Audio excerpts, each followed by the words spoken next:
നമസ്കാരം. എല്ലാ കൂട്ടുകാർക്കും സുഖമാണെന്ന് വിശ്വസിക്കുന്നു. എല്ലാവർക്കും ഒരു നല്ല ദിവസം ആശംസിക്കുന്നു. അപ്പോൾ ഇന്നത്തെ ക്ലാസ് കേരളത്തിലെ നദികളെ കുറിച്ചാണ്. വളരെ ഇമ്പോർട്ടൻ്റ് ക്വസ്റ്റ്യൻസ് ആണ്. നല്ലതുപോലെ കേട്ട് പഠിക്കുക. നല്ല മാർക്ക് നിങ്ങൾക്ക് സ്കോർ ചെയ്യാം. ഓക്കെ, അപ്പോൾ ഇന്നത്തെ ക്ലാസ് നമുക്ക് തുടങ്ങാം. അപ്പോൾ കേരളത്തിൽ എത്ര നദികളുണ്ട്? 44 നദികളാണ് കേരളത്തിലുള്ളത്. ഈ 44 നദികളിൽ 41 നദികൾ പടിഞ്ഞാറോട്ട് ഒഴുകുന്നു, 3 നദികൾ കിഴക്കോട്ട് ഒഴുകുന്നു. കിഴക്കോട്ട് ഒഴുകുന്ന നദികളുടെ എണ്ണം എത്ര? 3. ഏതൊക്കെയാ ആ 3 നദികൾ? കബനി, ഭവാനി, പാമ്പാർ. ഈ 3 നദികളുമാണ് കിഴക്കോട്ട് ഒഴുകുന്നത്. ഈ 44 നദികളിൽ ഏറ്റവും വലിയ നദി ഏതാണ്? പെരിയാർ. രണ്ടാമതായിട്ട് ഭാരതപ്പുഴ, മൂന്നാമത് പമ്പ, നാലാമത് ചാലിയാർ. അപ്പൊ കേരളത്തിലെ ഏറ്റവും നീളം കൂടിയ നദി പെരിയാർ. കേരളത്തിലെ ഏറ്റവും നീളം കൂടിയ രണ്ടാമത്തെ നദിയോ ഭാരതപ്പുഴ. കേരളത്തിലെ ഏറ്റവും നീളം കൂടിയ മൂന്നാമത്തെ നദിയോ പമ്പ നദി. നാലാമത്തെ നദിയോ ചാലിയാർ.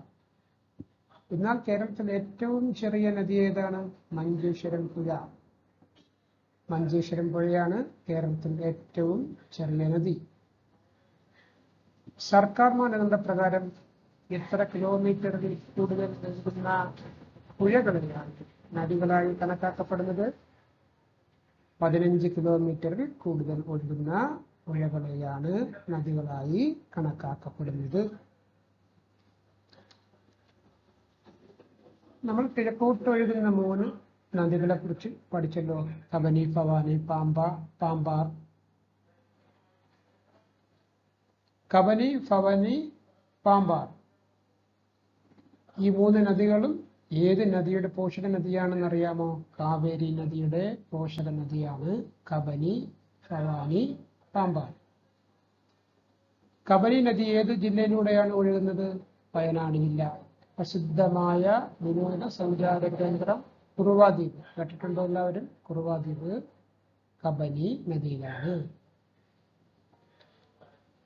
കേരളത്തിൽ ഉത്ഭവിച്ച് കർണാടകയിലേക്ക് ഒഴുകുന്ന നദി കബനി. കേരളത്തിൽ ഉത്ഭവിച്ച് കർണാടകയിലേക്ക് ഒഴുകുന്നു.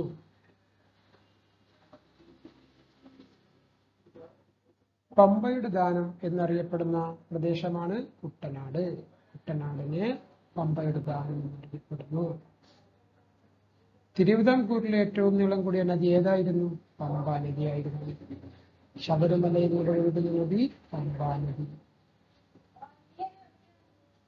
പ്രസിദ്ധ തടി വ്യവസായ കേന്ദ്രമായ കല്ലാൽ ഏത് പുഴയുടെ തീരത്താണ്? ചാലിയാറിന്റെ തീരത്താണ്. കാസർഗോഡ് പട്ടണത്തെ ഇംഗ്ലീഷ് അക്ഷരമാലയിലെ യു ആകൃതിയിൽ ചുറ്റിയൊഴുകുന്ന നദി ചന്ദ്രഗിരി പുഴ.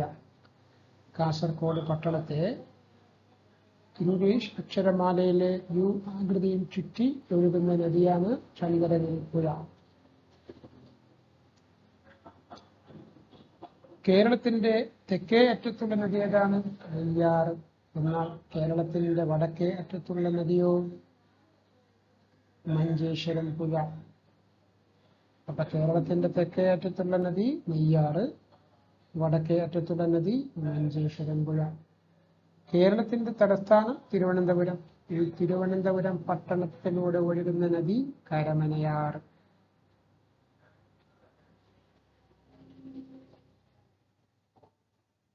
കേരളത്തിലെ ഏറ്റവും വലിയ നദിയാണ് പെരിയാർ. ഈ പെരിയാർ ഒഴുകുന്ന ജില്ലകൾ 2. ഏതൊക്കെ? എറണാകുളവും ഇടുക്കിയും. ഭാരതപ്പുഴയുടെ ഉത്ഭവസ്ഥാനം ഏതാണ്? തമിഴ്നാട്ടിലെ ആനമല. തമിഴ്നാട്ടിലെ ആനമലയിലാണ് ഭാരതപ്പുഴയുടെ ഉത്ഭവസ്ഥാനം.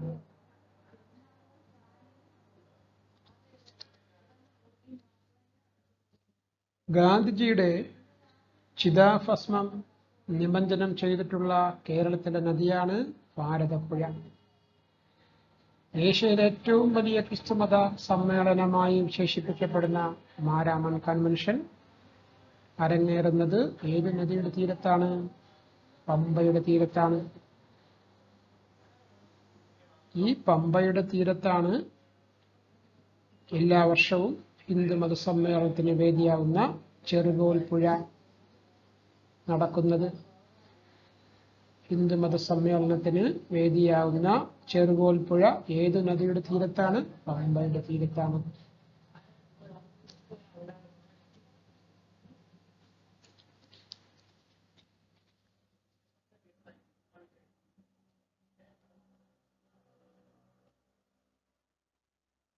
സൈലന്റ് വാലി ദേശീയ ഉദ്യാനത്തിലൂടെ ഒഴുകുന്ന പുഴയാണ് കുന്തിപ്പുഴ.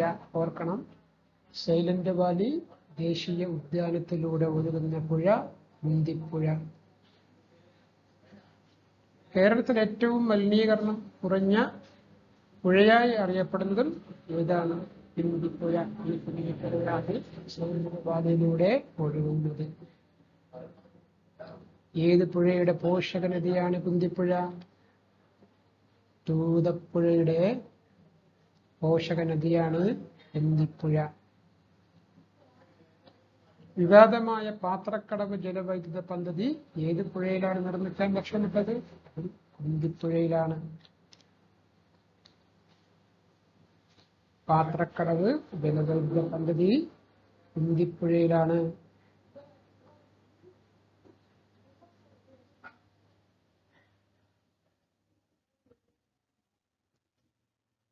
അരുന്ധതി റോയ്ക്ക് ബുക്കർ സമ്മാനം നേടിക്കൊടുത്ത ഗോഡ് ഓഫ് സ്മാൾ തിങ്സ് എന്ന നോവലിൽ പരാമർശിക്കപ്പെടുന്ന നദി ഏത്? മീനച്ചിലാറ്.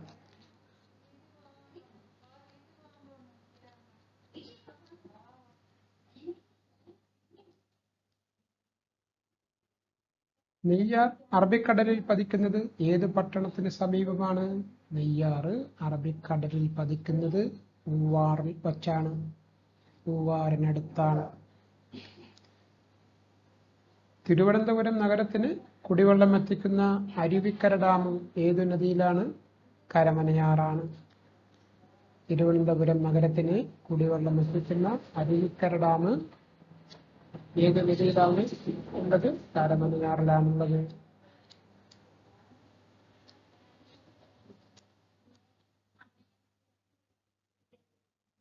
ഏറ്റവും വലിയ നദിയാണല്ലോ പെരിയാറ്. ഈ പെരിയാറ് എത്ര കിലോമീറ്ററാണ് ഒഴുകുന്നത്?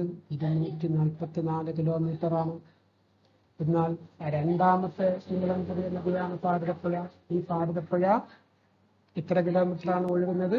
209 കിലോമീറ്ററാണ് ഒഴുകുന്നത്. പമ്പയുടെ ദാനം എന്നറിയപ്പെടുന്ന പ്രദേശം കുട്ടനാടാണ്. കുട്ടനാടാണ് പമ്പയുടെ ദാനം എന്നറിയപ്പെടുന്നത്. കേരളത്തിലെ ഏറ്റവും ചെറിയ നദിയാണ് മഞ്ചേശ്വരം പുഴ.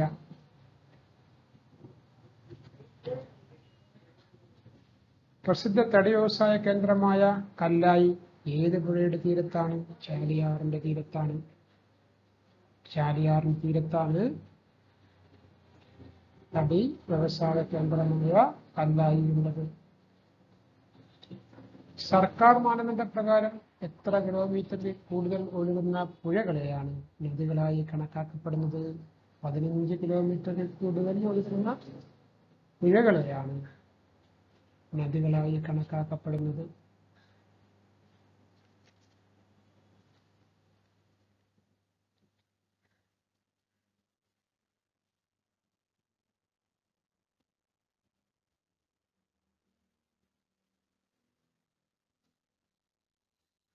അപ്പോൾ തൽക്കാലം ഇന്നത്തെ ക്ലാസ് ഇവിടെ അവസാനിക്കുന്നു.